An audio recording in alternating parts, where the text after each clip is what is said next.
Hi, I'm Allison Gwynn. I'm Amelia Cormack. And you're in Some Dark Holler. I'd rather be in some dark holler where the sun refused to shine than for you to be another man's woman, never on earth to call you mine. Not urine. No, not urine. As in a bodily. No, there is a Urinetown revival coming, right? It's already happened. That's It was at City Center. Oh. With my friend Stephanie Styles. She was amazing as Hope. Yeah, so we are doing yet another After Hours. Which I feel is kind of appropriate for, I will confess I had a couple of sips of wine after a long day. Sip some more, girl. Hilarious. It's comedy gold, I'm telling you. It is. Not that I'm encouraging people to. Listen, enjoy responsibly. Indeed. Yeah. Do we tell them about our proposed change to Yes. So the scheduling? Yes. I don't know if you've realized, but what is this, episode 18? Yeah. We're becoming more and more unhinged as this process goes on. And that's because we are both actors. One of us is a parent. The other one, me, is just very disheveled. And we're trying to get acting jobs, so we're auditioning, but we're also trying to make actual money at the same time. And then we're trying to do this podcast. So, the center will not hold. So, until we can make money doing this podcast, we're going to have to slow it down a little for quality, not quantity. Yeah, and it's, especially, we've given ourselves the challenge of writing a new song every couple of weeks. Yeah. Which, on the one hand, has been really great because I feel like it's showed me that because I felt like my songwriting up until this point was a little bit locked, and then having these parameters to actually do it and being amazed at how quickly it would come out. Right. I never considered myself a songwriter. You are absolutely a songwriter, my friend. Okay. Yeah, you are. You have written several songs for this podcast alone, let alone the other ones. Yes, Therefore, I have. I have a written songwriter those you songs. Yes. So yeah. Never said I was a good songwriter, but I am a songwriter. All that being said, we are going to change the schedule from being an episode every 2 weeks to one every 4 weeks just for now. Yes. We know that means that there is a long way for you to wait for episodes, but we feel that in order to maintain a quality that we are happy with, Yes. And our sanity. yes, that it just requires a little more time than we currently have to give it. Also, I'm going to give a little sizzle here. I have something coming up in the summer, which means I will not be as available as I have been anymore too. So, I promise I will tell you all as soon as I can say anything. Yes.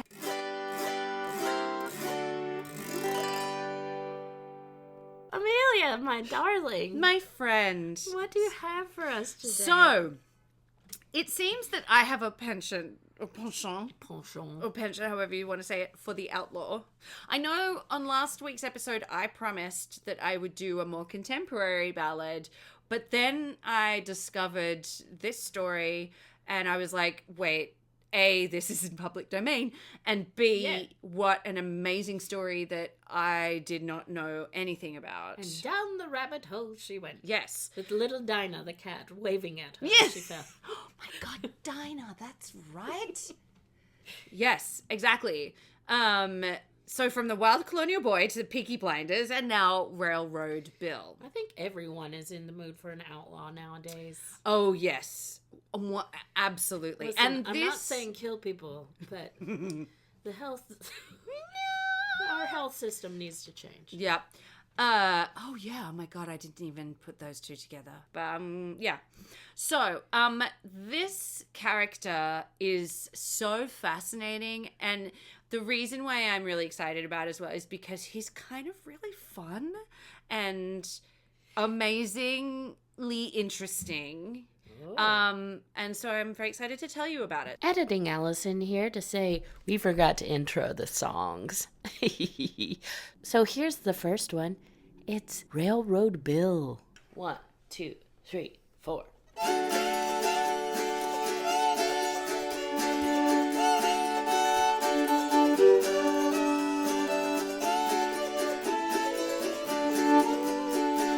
Railroad Bill, Railroad Bill, he never worked and he never will, and it's a ride, ride, ride. Railroad Bill's a mighty mean man, shot the light out of a poor brakeman's hand, and it's a ride, ride, ride. Railroad Bill, up on a hill, lighting a cigar with a $10 bill, and it's a ride, ride, ride. Going on a mountain, going out west, 38 special sticking out of my vest, and it's a ride, ride, ride. Buy me a pistol just as long as my arm, shoot everybody ever done me harm, and it's a ride, ride, ride.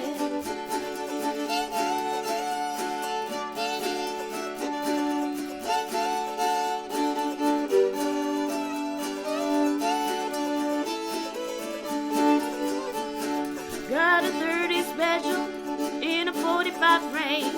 I can't miss 'cause I got dead aim, and it's a ride, ride, ride. Early one morning, standing in the rain, round the bend come a long freight train, and it's a ride, ride, ride. Railroad Bill a-coming home soon, killed McMillan by the light of the moon, and it's a ride, ride, ride. Old McMillan had a special train. When they got there, they was praying, and it's a ride, ride, ride. Kill me a chicken, send me the wing. They think I'm working, Lord, I ain't done a thing, and it's a ride, ride, ride. Kill me a chicken, send me the head. They think I'm working, Lord, I'm laying in my bed, and it's a ride, ride, ride. Gonna drink my whiskey, drink it in the wind. The doctor said it'd kill me, but he didn't say when, and it's ride, ride, ride.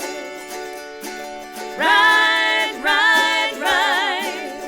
And it's a ride, ride, ride.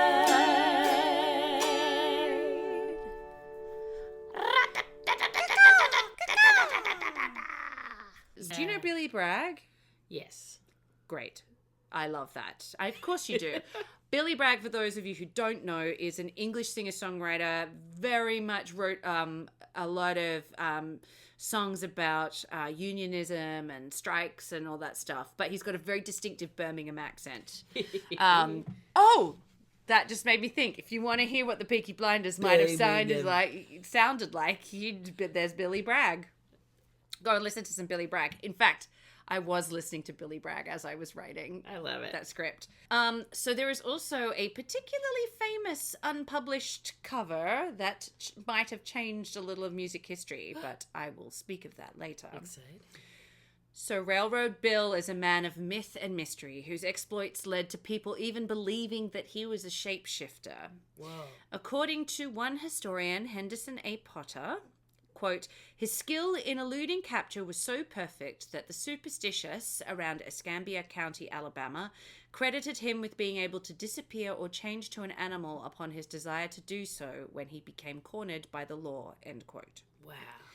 So before I go too much further, I would like to acknowledge my sources. My main source is The Life and Crimes of Railroad Bill, Legendary African-American Desperado by Larry L. Massey, and the Encyclopedia of Alabama, and a little website called pancocojams.blogspot.com. What are you giggling about? I'm just thinking about what an encyclopedia of Alabama would be. I know. It's actually an incredible website. It was really cool, but yes. Sorry. I'm sorry. Continue. So Massey's book is very comprehensive as to the events of Railroad Bill's outlaw career. And to go over the entire story would take us way too long. So I'm just going to focus on how he kind of emerged, events that are mentioned in the song, and his demise, and what happened to his body after his death, as it is truly wild. Oh. So the other thing I just want to say about Massey's book is that he has taken a lot of his information from local papers around the time. So Railroad Bill was very active throughout Florida, Alabama. Florida. Yeah, northern Florida, southern Alabama. And so there's a lot of conjecture in the Encyclopedia of Alabama article about Railroad Bill. There is some discussion around the white supremacy, of course, as Railroad Bill was African American, that accompanied the trailing and the pursuit of Railroad Bill. Yeah. Massey does not speak much about that. Because he is using these local papers as his source. There are definitely some phrases in these papers that are questionable. Yikes. That some of them I obviously have not included, and some of the phrasing I've included only when it's absolutely necessary. Yes. So I just want to acknowledge that Massey's book was my main source. So I definitely want to do some further reading from other perspectives into and see this from another perspective, basically. Having said that, he is very much a Robin Hood character to some, a murderous criminal and shapeshifter to others, but he's definitely the stuff of legend. So who was Railroad Bill, aka Zeb, C.S. Slater, and Colonel Slater? Well, his real name is not conclusively known as he was never properly identified. At least 5 real names were suggested by the press at the time. Morris Salter, Morris Slater, William Brown, and Bill McCoy from Coldwater, Florida, and Will Barker, formerly of Selma, Alabama, were all names attributed to Railroad Bill in various publications. However, the Lewis and Nashville Train Company detectives, and the Lewis and Nashville Train Company was the one he rode most of their trains. Okay. It was the line between Mobile, Alabama, and Flomaton was his particular. And I will say Massey's book has a really great map that shows you all the stops along the way. Cool. But they called him Morris Slater, and so it appears that that's the name that was used on the wanted posters. So that's the name that he's given, and a lot of articles, like now online, call him Morris Slater with no questions. But Maury. Yeah, but there, as we'll find out later when we see what happens to his body, there is no one who's actually conclusively said, "Oh, this is this person." So, yeah. So make of that what you will. But it does seem like Morris Slater is the most popular name in everything that I read. According to the Encyclopedia of Alabama, Slater had been nicknamed Railroad Time for his rapid work pace. So Railroad time? Yeah, so he was making railroad time as he worked. At any rate, not much is known about him before he became Railroad Bill. So I can't tell you anything about where he was from, who his family were. He's a man, a myth, a legend. Yes. What we do know begins when Captain Theodore J. Hughes, who was a Civil War veteran and entrepreneur, brings him from South Carolina to Baldwin County, Alabama, to work in his turpentine camp. A turpentine camp. Oh, yeah. Oh, no. So I had no idea how turpentine was made, but apparently it's Can't be from good. pine trees. So Oh. pine pitch is harvested and distilled to make turpentine and tar. I'm sure in the safest way Oh, possible. yeah. And I'm sure it was really easy work as well. So Hughes left the turpentine business around 1882, but would come back to it in around 1891, but this time at Bluff Springs, Florida. Railroad Bill is known to have been in Bluff Springs around 1894. It is suggested by Massey that he followed a circus early in life and may also have worked as a railroad hand before becoming a turpentine laborer. So he's a circus guy. He's a railroad guy. Yep. He's a turpentine man. Yep. Wow. Oh, it gets better. While following the circus, he supposedly developed athletic skill and a knack for showmanship. Oh. Quote, he could perform many feats of contortion and juggling with 2 pistols buckled about his waist and a Winchester slung over his shoulders, and was able to stand flat-footed and turn air springs, either forward or backward. He could pick up a keg of nails in his teeth and throw it over his head. End quote. Yeah. Wow. Yeah. Ladies. So there's an amazing story in the Mobile Daily Register about some of his circus skills. Oh. Quote, he remarked to the crowd which surrounded him that if a small collection would be secured for his benefit, he would show them some new tricks. About 40 or 50 cents was secured for him, whereupon he proceeded to do as he promised. The first thing he did was to secure a large saucer and shove it into his mouth, which seemed to require very little effort on his part. He performed several other feats and wound up his exhibition by going across the street to the office of the New Orleans Brewery, where he picked up a large bucket almost full of water and drank the entire contents. Then, passing his hand to and fro over his stomach several times, so as to give the water a sort of presto change kind of movement, he discharged the entire contents of the bucket from his mouth. So apparently that was one of his party tricks. His party trick is throwing up water. Apparently. Cool. Yeah. Yeah. Cool. Yeah. Cool. I think I saw someone on the L train do that. For free. It is. Oh my God. Blech. Yes. So the Reverend Robert W. Brooks was the postmaster at Bluff Springs, and he knew the man who would become Railroad Bill. Quote, he would often draw the figure of a bird as part of the address on letters he posted and seemed to be peacefully disposed. He could also perform magic tricks, much to the delight of local children. A Louisville and Nashville train company detective described him thus. 5'7" in height, aged about 28 years, color nearly dark, build chunky. The most peculiar feature of him is his neck. It is said he can throw his head back and pull his collar over his head. He is quick as a flash and active as a kitten. He will not let any stranger get close to him. He can End throw quote. his head back and pull his collar over his head. I'm trying to think of that. I mean, my thought is he's basically double jointed, is what is being suggested. Okay. Yeah. I know. I was like, wait, I don't. He's a contortionist, darlings. Yes. But the best description, I love this, is from a Mr. Seal, who was a telegraph operator in Montgomery. He's 5'6", weighs about 140 or 145 pounds, face dark yellow as if sunburned or smoked, breast and stomach to the waist light yellow, uncommonly high cheekbones and broad face, small mouth with rather thick lips. When at Bay Minette last had a fresh-looking scar on the left cheek from the front of the face to just under the left ear. He wore a hickory shirt open from throat to waist, small narrow-brimmed slouch hat, small dark sack coat which looked like a summer coat but thicker, had no undershirt, pantaloons looked like grey jeans, wore number 7 brogan shoes cut in slits extending from the toe lip to the instep. Both feet make a good impression in the ground. There's something so visceral about the way he describes him. Yes.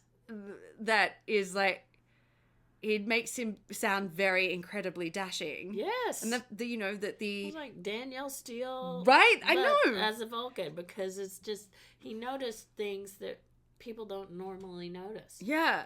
The instep thing, the imprints. His shoes making a good impression in the ground? What?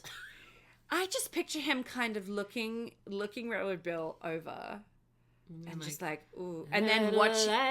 He's like, he watched him as he walked away. My love has come along. Yes. Yeah, it's very romantic.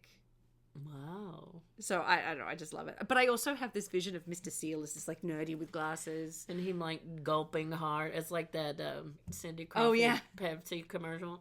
Oh, yeah. Anyway. So you youngins won't know what I'm talking about. I apologize. But yes, in fact, he was much taller than these two descriptions say. The Undertaker's measurement of his corpse was 5'11" and weighing 165 pounds. Well, so it's Massey's suggestion that this unusual flexibility in his neck means he was double jointed, because he was also supposedly a contortionist who could, quote, lift one leg over his head and standing by a wall, the inner sides of both legs will be pressed against it. Now, when I read that, I just saw Jean-Claude Van Damme doing that split. You know, there's that picture. Yes. That's what I pictured. Oh, my God. So, yes, ladies. Yeah. And gentlemen and everyone in between. Yeah. This guy. Yeah. Yeah. So the 1890s were a tough time to be in the railroad business in America. Armed robbery of express and mail cars, theft by employees and passengers, and train wrecking for robbery were common, leading to the need for policing of the lines.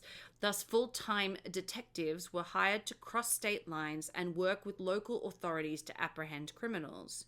Interestingly, due to the antipathy felt towards railroad corporations, juries seldom found defendants guilty.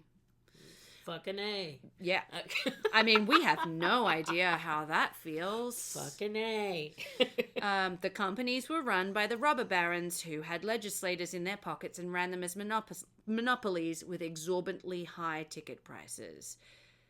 That was a mouthful. Yeah. But also just, I'm like, oh, nothing has changed. Nothing's changed. Literally nothing's changed. Boo capitalism. Yeah. So hence the public's love of and fascination with bandits like Jesse James. Yeah. Railroad Bill is romanticized as robbing from the rich railroads to give to the poor. However, Massey suggests it would have been difficult to persuade men to undertake the arduous task of robbing trains for charity, especially when the penalty was incarceration at hard labor. Sure. It is more likely, this is according to Massey, it is more likely that he sold most of his stolen goods to company store owners in the turpentine and timber camps. According to Edward Lee McMillan, son of one of Bill's victims, quote, it was believed by many that he had the assistance of certain white people to whom he was giving or selling very cheap the goods and merchandise that were stolen from the railroad.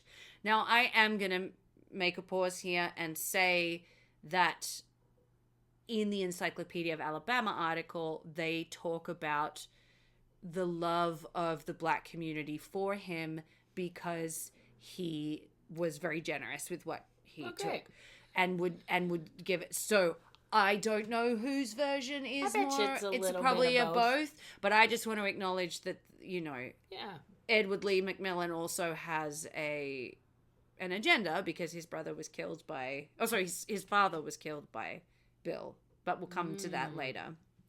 Interesting. So Railroad Bill traveled on the trains, much like a, quote, tramp. However, he was much more heavily armed and could be more aggressive.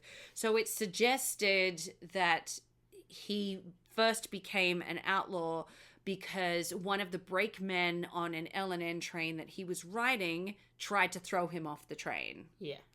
So he then shot at the brakeman, and thus the legend of Railroad Bill began. Sure.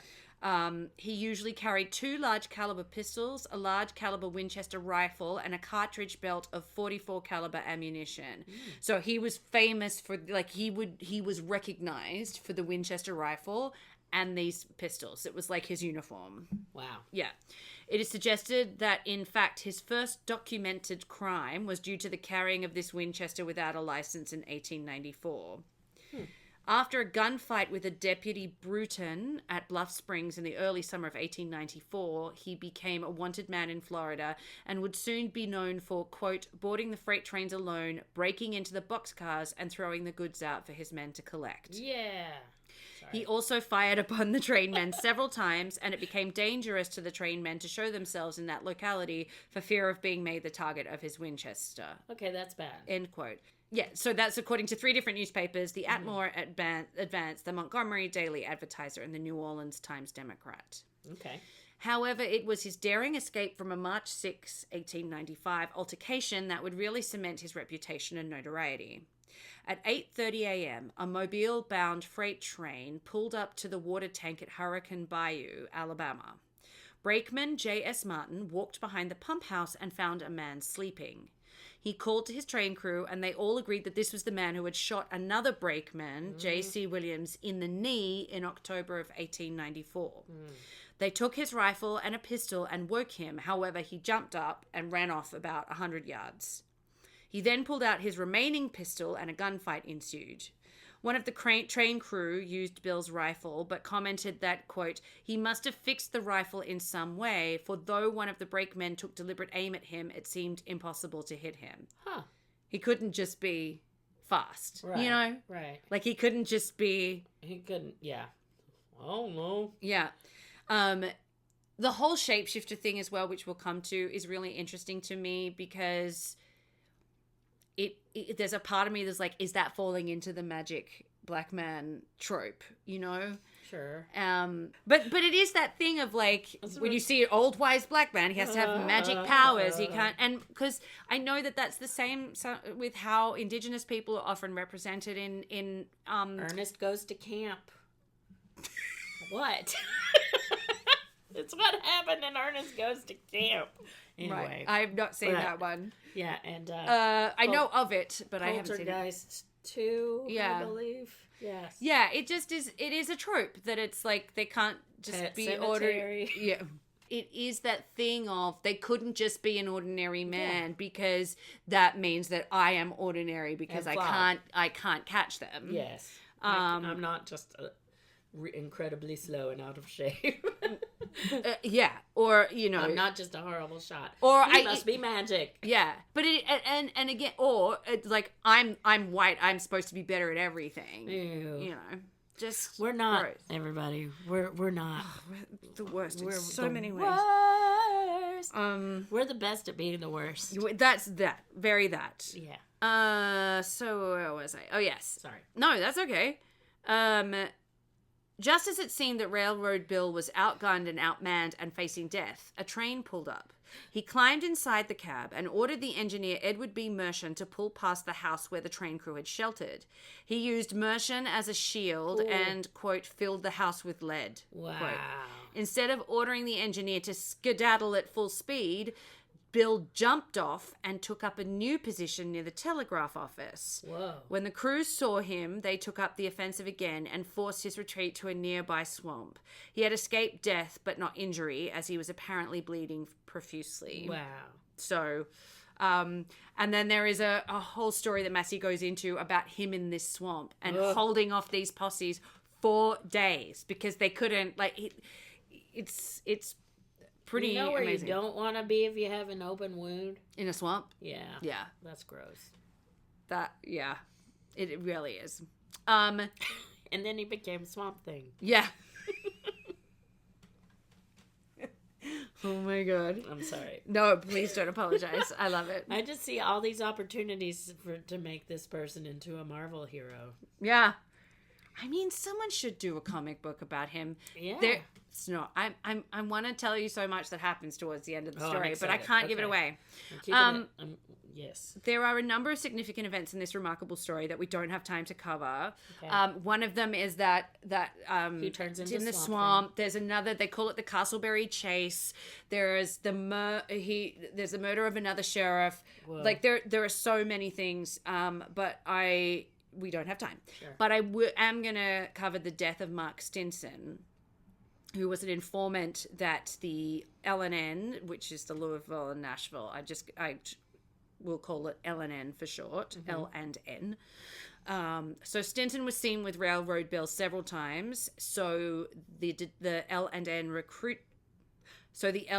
detectives tried to recruit him as an informer, and it was a woman named Susan Austin who would finally recruit him after a month of trying.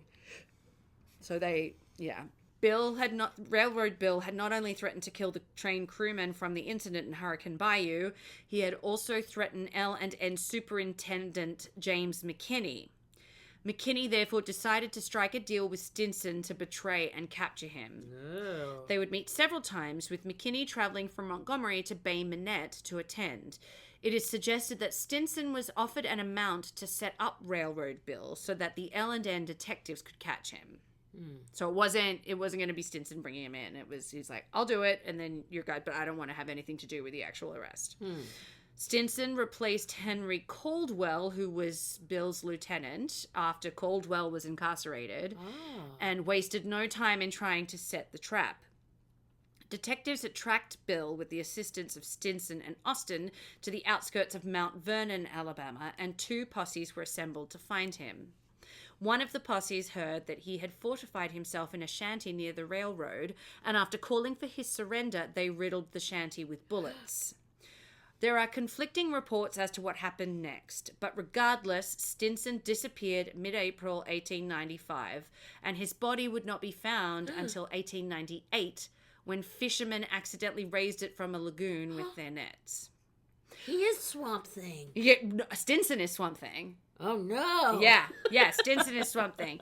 So I will say this is kind of a formula for Massey in the book, that he'll go, this newspaper said this, but then this newspaper has a conflicting report and says this. Yeah. This is what I think happened. Yeah. Yeah. I am using Massey's summaries because I think they're really valuable, because he has taken his supposition from the articles and gleaned what information. So just going forward, this is kind of the formula. So Railroad Bill is blamed for Mark Stinson's death. However, according to Massey, the following can be gleaned from those conflicting reports.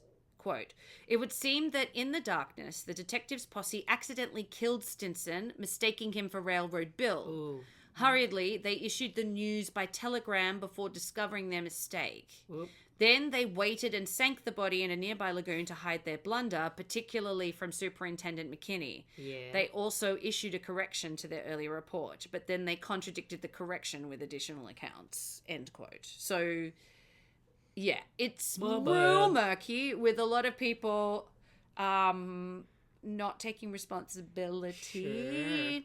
Because we killed the wrong man. Well, that's it. And I'm sure McKinney was super pissed when he found out, because Stinson was really valuable, and he'd put a lot of time and effort into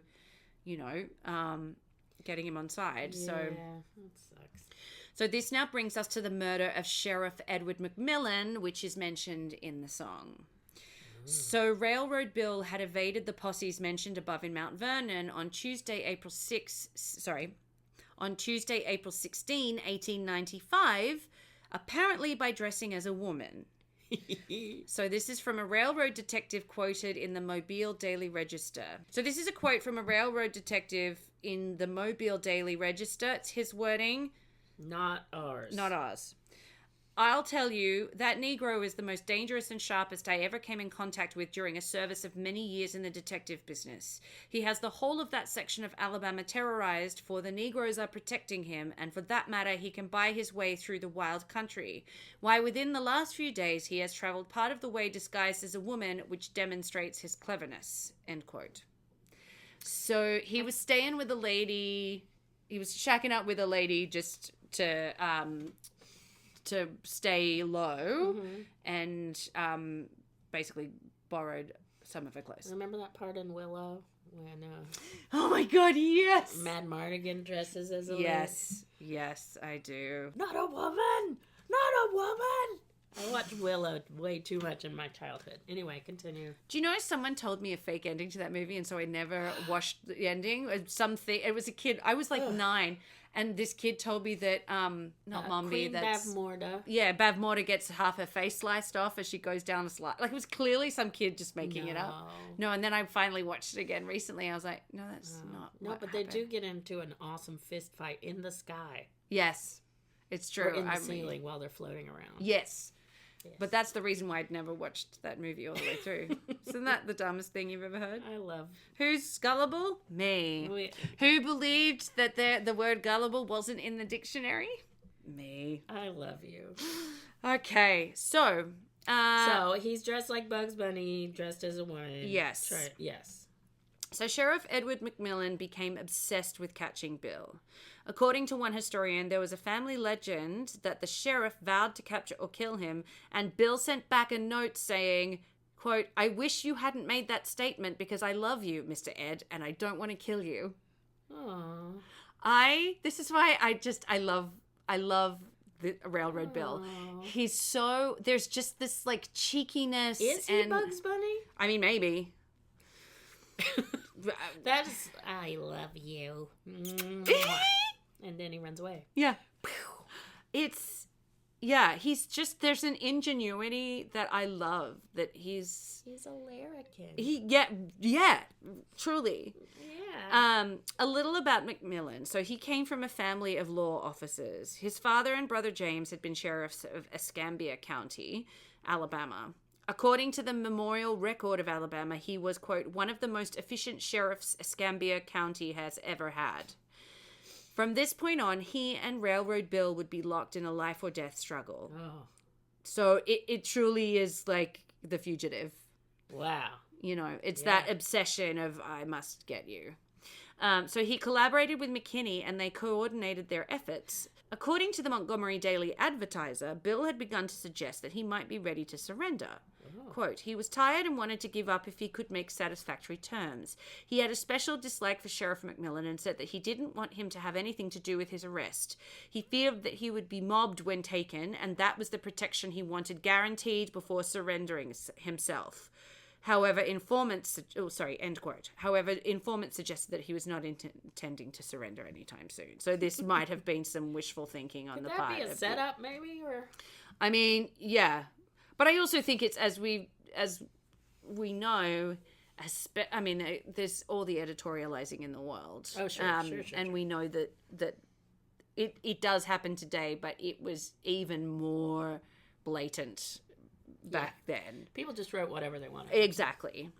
So on Monday, July 1, 1895, McMillan recruited and deputized... He deputized Dr. Bill O'Bannon, a dentist at Bruton, and his son Charles, and headed to Florida. Aww. Why are you bringing a dentist? They're the cruelest of all, though. That's true. Dentists are and I guess brutal. I guess he was like, "There's going to be some injuries. I need a medical person." But I just had this vision of a dentist being like, with his tools going, "Me? Oh gosh, better bring my son, Timmy. What's his Charles, Charlie, Chucky, Chucks. You gotta come with us." Oh my god. Yes.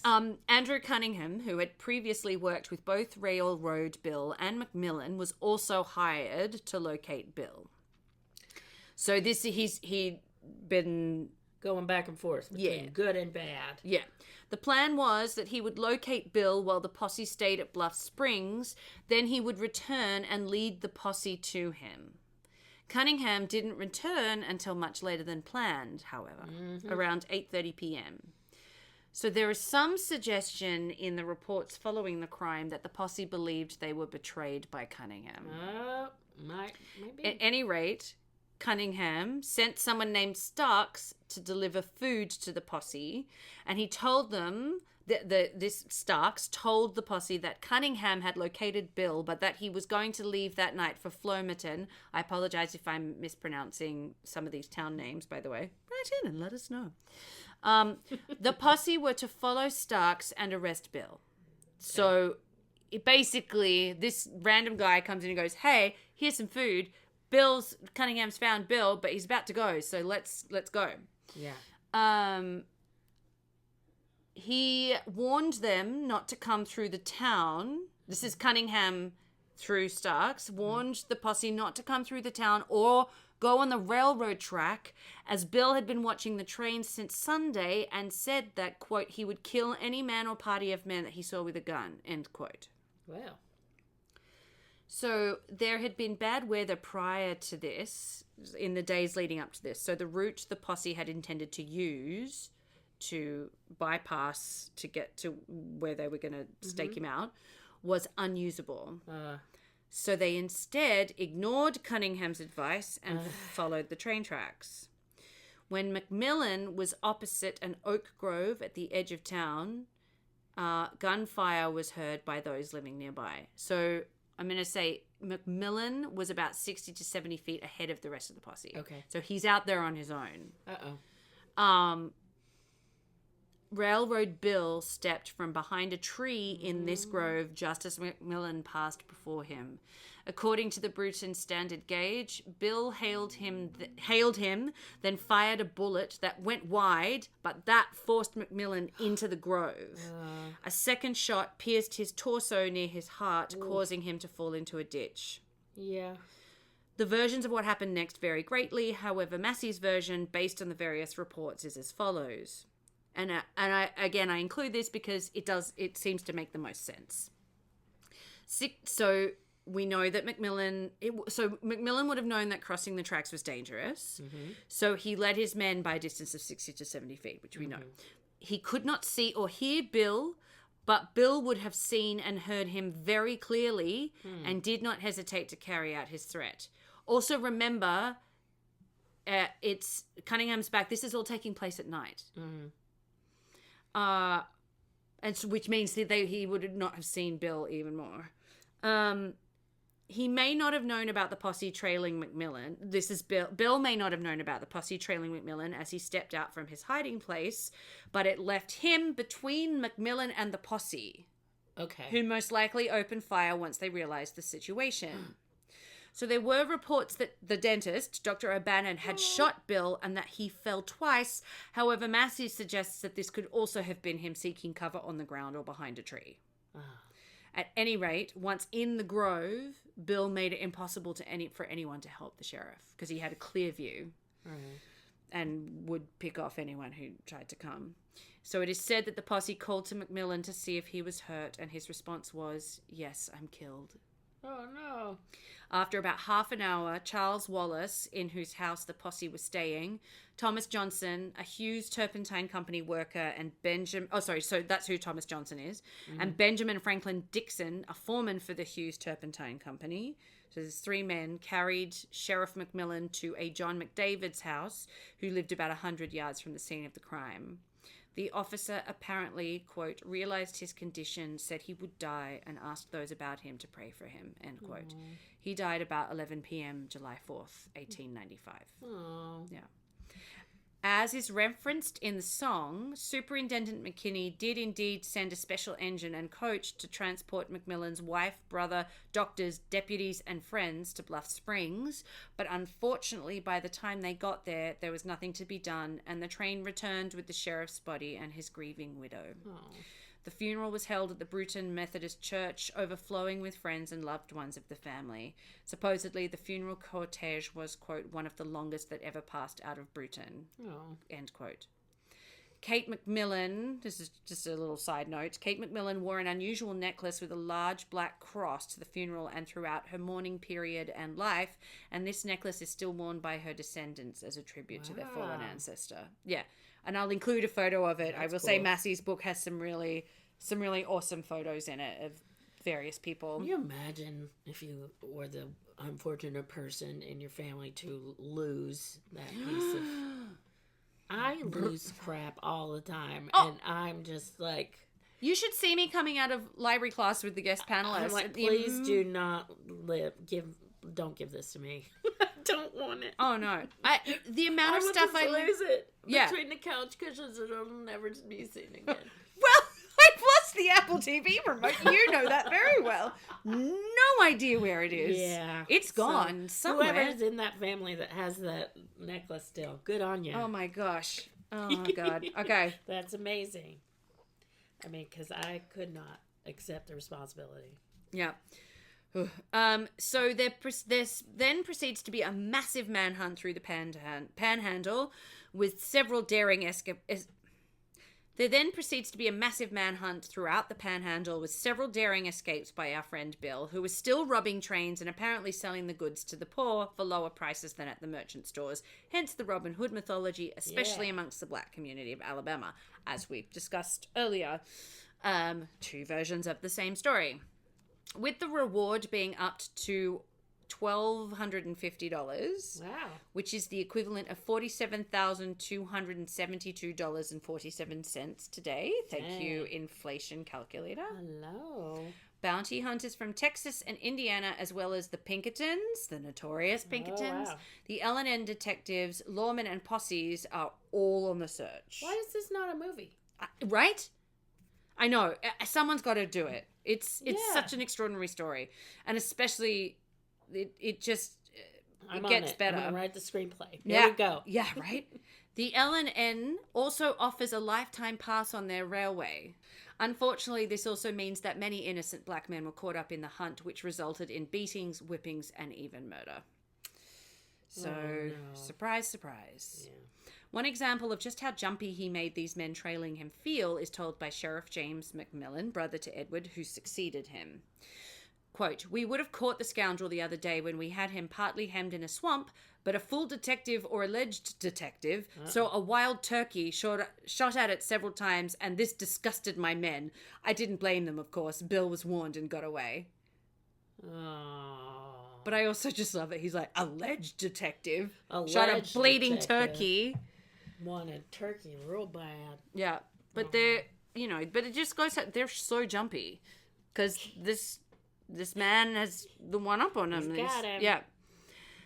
It is around this time that the tales of his supernatural abilities and his invincibility to all bullets but silver ones that start to arrive. He's a werewolf. Yeah. Carl Karma's The Hurricane's Children, Tales from Your Neck of the Woods, features this amazing story. Ooh, I want to read that. Right? Quote, "So the sheriff decided Railroad Bill must be hiding under the low bushes in the clearing, and he began looking around. Pretty soon, he started a little red fox that lit out through the woods. The sheriff let go with both barrels of his shotgun, but he missed. After the second shot, the little red fox turned about and laughed at him a high, wild, hearty laugh, and the sheriff recognized it. That little fox was Railroad Bill." Where did Railroad Bill the fox put his guns when he's turned into a fox? Yeah. And there's also there are other stories of like lawmen who are convinced that there was shapeshifting going on. And it's like, he couldn't just be smarter and fitter We're than you. not just stupid, we're magically stupid. Yeah. Yeah. It's really interesting. But again, it's that thing of Must be magic. Yeah, but also when someone's making you feel scared and people start to panic and, they start believing... It's a ghost. Yeah. It's a shapeshifter. It's a werewolf. Yeah. Massey also suggests that he may have been successful in keeping the dogs off his scent by putting turpentine on his feet. If you're in a forest of pines with a pine derivative on your feet. Yeah. Which I was like, that's ingenious. Probably the cleanest feet ever. Yeah. Yeah. Just running barefoot with turpentine on your feet through the woods. Wouldn't that make them slippery? Isn't turpentine oily? I don't know. Do you know that's the saying we have in Australia where you say if you're on the booze, you're on the terps? Yeah, is that what that is? Yep. Interesting. Did people used to drink turpentine? Yeah, I think so, yes. But it's also the implication that it's the fumes, like it's so strong. Because ethanol's in turpentine, right? I would think so. Yeah, yes. that it's so flammable. Strong that, It's flammable. I had a night on the terps. Yeah.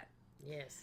Okay. However, all things must come to an end, and our outlaw, Mr. Railroad Bill, is no different. As with many things in this story, there are conflicting accounts of how he was brought down. What is undisputed is that in Atmore, Alabama, in a store operated by Tidmore and Ward, Railroad Bill was finally undone. No! The reason for the discrepancy is that there were two competing factions claiming responsibility and, of course, the reward. One was Constable James Leonard McGowan, who had had dealings with Bill before, and Dan T. Leatherwood, That was one faction. The other was MC Titmore and RJ and Jesse Johns. According to the standard gauge, Bill had bought supplies in the store 2 weeks before his death. Okay. On the day of the killing, Mr. Titmore knew that he was back in town and expected him to come back to the store around closing time. And come back he did, a little before 9 p.m. He sat on a wooden barrel, supposedly eating cheese and crackers. Aww. I know. His signature Winchester rifle was hidden inside the left leg of his pants. Because, again, that Winchester rifle was his signature, so he's going to hide it to disguise himself. Massey's version, based on published reports, is as follows. Mr. Leatherwood had gone inside to identify Railroad Bill.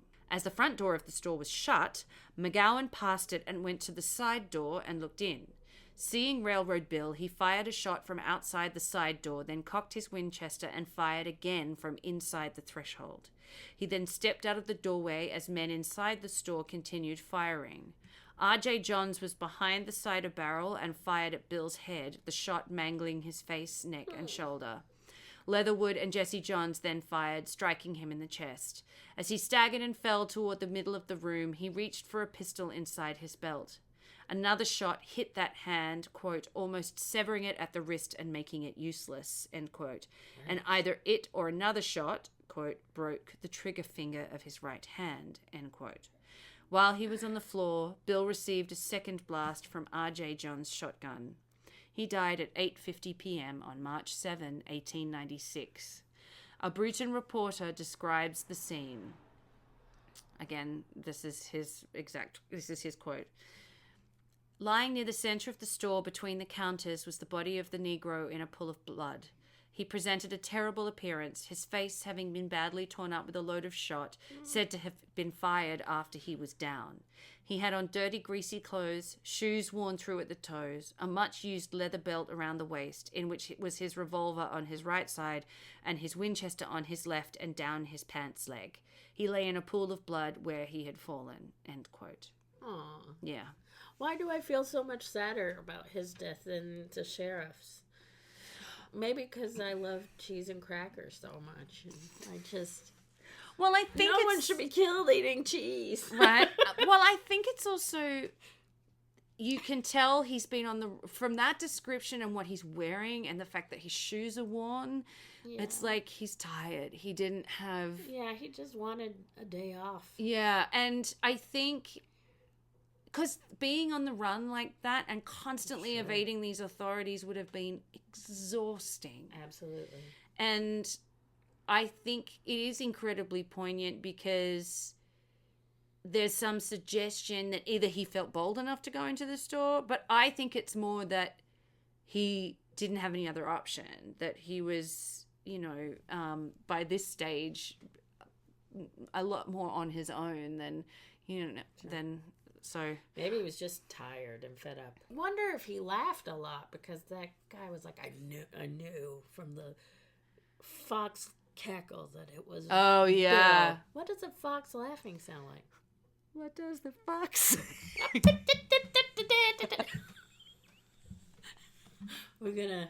I knew from then it was Bill. Yeah. Well, I think it's also it's also like the train robbing part is not actually the most interesting part. No. I think I personally the think shape-shifting thing is the shape-shifting thing is the most interesting. Yeah. The lycanthropy and the shape-shifting, definitely. Yeah. Anyway. And his the fact that someone both described him as chunky and as a contortionist. I know, it's you kind don't of weird. see a chunky contortionist very often. No. Which is true. And also, it's hard to pick out individual events because there was so much. Yeah.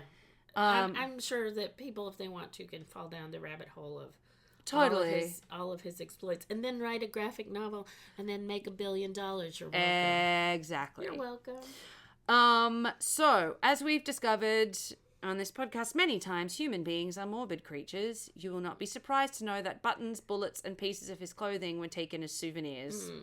The two factions claiming the reward were given a hearing before an arbitration committee, and it was decided to divide the money equally between the two groups and to give the lifetime pass to McGowan. So I love that they're like, here, copper, have the You can railroad. ride the rails for free. Yeah. But you can Nobody imagine. hurt this guy. Yeah. But you can imagine with that much money, they would have been like, no, it was us. No, it was us. No, it was us. This guy killed a folk hero. Yeah. Nobody get him. Yeah. So Tidmore eventually asked that his portion be given to the brothers Johns. However, it would be another 5 years before the Florida legislature approved payment of their portion. Bureaucracy. Florida. Just Florida and bureaucracy. Florida bureaucracy. In fact, they passed, there's this bit in the book about how like Railroad Bill's career started with a Florida law being enacted about carrying a gun with a license, and it ended with a Florida law that had to be passed in order to pay the like it's crazy. Oh, Florida. Yeah. So, however, what is even more haunting is what happens to Bill's body after his death. No. It is taken to Bruton on Sunday, March 8, where it arrives about 3 a.m., taken to a packing shed and placed on a table where hundreds of ghouls come to view his body. About 9 a.m., he is moved to a private room so the local Dr. Lewis McClendon can conduct a post-mortem. There are 15 gunshot wounds. The right side of the face and right hand are mangled, and the index finger on the right hand is broken. He was shot 15 times? Mm-hmm. He also discovers 2 earlier wounds in the right hand with projectiles still buried under the skin. After the autopsy, he stitches the mouth and right hand and dresses him in a dark suit with no shoes. He notes that he is, quote, as prettily proportioned as any man he ever saw, end quote. People have crushes on this man. Truly. Now, I'm going to show you, but I am very hesitant to post the photo of him because I'm sure you can find it if you want to go. A post-mortem photo? No, it's not a post-mortem photo. That's what I was like. Yeah, don't do that. So my next line, the body is then taken to an open area and photographed with Constable McGowan holding the Winchester rifle used at the store standing beside him. So very, very old West. Truly. That is exactly, it reads like a hunter with their kill. It's very really Wild West outlaw, right? Yeah. Just give me a moment to find it. And I find this really, really poignant. Railroad Bill. So there he is. Oh, buddy. And that's McGowan. He is very attractive. Yeah, so that's him. Poor dude. Yeah. I mean, he killed people too. But why do I just feel bad for him? And there's the Winchester. Wow. And this is the general store. This is the store. That's McGowan. This is the necklace. And then that is his mustache. That's Edward McMillan. That's Edward McMillan and his mustache. The biggest handlebar mustache you've ever seen in your life. Yeah, with the that's curlicues. a big old mustache. So, so I will post a few of these, but yeah, it's kind of sad. And dehumanizing. It's very Hunter with his prize. Yeah. Which is horrid. Which is also... Oh, and his tombstone has a train on it. Oh, no. The tombstone part is really sweet. And a moment of redemption. So his Winchester lies beside him with a revolver lying in his lap. He is then placed in a metal casket and shipped to Montgomery for official identification. It arrives at 5:30. It's tricky because everyone's like the body, but I feel like I want to call him he because he's still a human. Like it's weird to me that it's weird to me that we dehumanize people after they're dead. Yeah, you know. I don't know. I've always found that weird. Anyway, so his body arrives at 5:30 p.m. on Saturday, March 9. When the coffin is opened, quote, there was a perfect mob of curious people at the depot to see it. But scant gratification was given their curiosity, for the crowd became so enormous that the top had to be replaced on the coffin, which was put in the baggage room, and admittance denied. And that quote is from the Montgomery Daily Advertiser. Wow. This is the part that is truly disgusting. Uh-oh. The authorities then decide to make a quick buck out of it and decide to charge the public 25 cents to take a look. Of course they did. No family member claimed Bill's body, so therefore it seems the officers in charge of him owned him. Oh. And could do what they want. No, they So don't. that, and just to come back to, we don't have anyone to actually firmly identify exactly who he was because there was no family. Right. So the casket was taken to an empty freight car near the station and opened for viewing. Ugh. However, people were so rightly outraged by this behavior that it was finally forbidden. Like, there were all these letters into the Thank newspaper. you. And yeah. On March 13, he is taken to Pensacola for official identification, where once again he is met by a huge crowd gathered to get a glimpse. Is there anything left of this poor guy? I know. Then he is moved to the undertaker's office of Northup and Wood, where John Wood found his body in a, quote, perfect state of preservation, end quote. Oh. By this time, the photo taken in Bruton was being sold for 50 cents, some supposedly going to the family of the late Sheriff McMillan. Oh. He's then transferred to Palmetto Beach on Pensacola Bay and displayed at Armory Hall for a paying public to view. Wow. But this was also shut down. I just want to point out that the person in charge of his body and responsible for transferring it and displaying it is Deputy Sheriff Rayleigh of Bruton. So a policeman was in charge of this. It was of his course idea. He was. It Yeah, was so it's- brutal back. Well, it's still brutal now, but Yeah. it's back then. It was really horrible. It doesn't stop. Oh, he no. he then takes Bill to Mobile on Monday, March 16, arriving at 1:40 p.m. But as soon as he arrives, he is greeted by local authorities forbidding him to display Bill's body. Thank you. It's like P.T. Barnum. He's then placed on a train to Birmingham with the intent being to have him embalmed there, the idea being to extend his exhibition as a morbid curiosity as long as possible. Yeah. So, yeah. He is. That's literally because God awful. yeah. No one's claimed this body, therefore we can do whatever the hell we want with it. Awful. Yeah. While all this is going on, Kate McMillan writes the following to the Pensacola Daily News. So this is Edward McMillan's, Sheriff McMillan's wife. Widow, I should say. Quote, I have seen extracts in different papers to the effect that the dead body of Railroad Bill was being exhibited at different points, charges made for the same, and that the proceeds were to be given to the family of the late Sheriff E.S. McMillan. Please state through your columns that such proceedings were not only unauthorized by, but were unknown to me, that I have not and would not accept 1 single cent derived from the exhibition of the body of the murderer of my husband. End quote. Good. She's good. Yay. Yep. A woman making sense. Right? So yet, in a surprisingly touching end to the story, Bill was transferred back to Pensacola and finally interred at St. John's Cemetery. Gosh, thanks. The rifle and pistol were removed from the casket, and in a ceremony witnessed by the mayor, he was finally laid to rest. No. This is from the Bruton Standard Gauge on April 2nd, 1896. Quote, during his eventful life, Railroad received distinguished attention from many citizens in high places. For more than a year, every sheriff in South Alabama and West Florida was unduly solicitous about his health and whereabouts. I love that. And when sheriffs were present to soothe the agonies of final dissolution, it was only fitting that his funeral should be accorded official recognition. So there's something really interesting to me about that. That he's written about in that local paper. Yeah. In this kind of ironically tender way. Yes. And that the mayor would go to the interring of his body. It's, yeah. Yeah. I love that. Especially when you know, that everyone was unduly solicited about his health and whereabouts. Poor guy. He just wanted some cheese and crackers. Yeah. So his grave was unmarked, though, until 2012 when the Friends of the St. John's Cemetery Foundation, at Larry Massey's request, so the author of this book, identified the site.